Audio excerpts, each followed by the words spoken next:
In general, I'm a supporter of Bitcoin.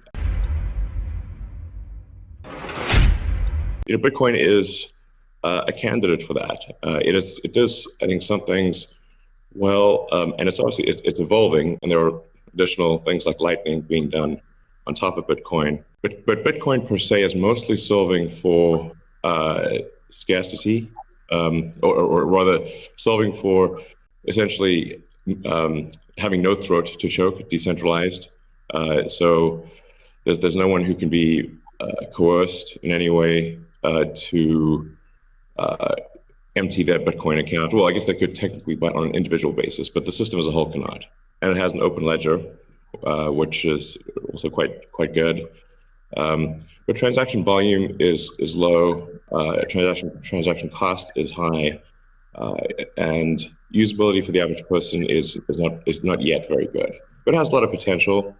And I should say that, like, I'm not, and I apologize for taking a long time, but there certainly is a lot to say. In general, I'm a supporter of Bitcoin and the idea of cryptocurrency in general. But as I've said publicly, we do need to watch out for crypto taking, especially Bitcoin, using proof of work to maybe use energy that's maybe a bit too much and not necessarily good for the environment. But on balance, I support Bitcoin, and I'm not an investor. The only publicly traded stock I own is Tesla.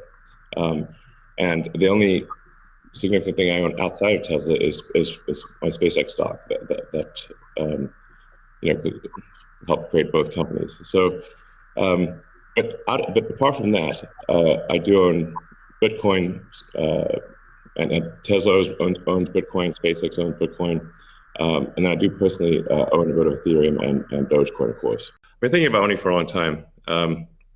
And really, I think it's best to think of money as an information system, primarily an information system for labor allocation. And for practical purposes, it exists in a series of heterogeneous databases, like very different databases in bank mainframes around the world. It moves quite slowly in reality. It seems to move fast sometimes, and it does with PayPal, which is real time.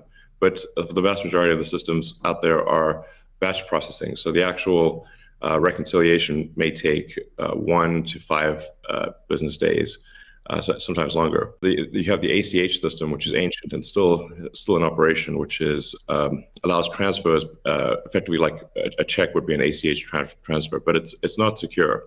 And you've got the credit card systems, which are also not secure. It would be like handing your username and password to a stranger in a restaurant if you buy a meal. There's definitely an opportunity for something that is better from an information theory standpoint. So, and there you can think of it like data on a network. I think is the way to view it. What has the most throughput? What has the least error? What drops the fewest packets? Fraud, for example, being a source of error, and government interference in currencies being a source of error. But it's fundamentally an information system. So I think it makes sense to support something that improves the quality of information with which we conduct the economy. And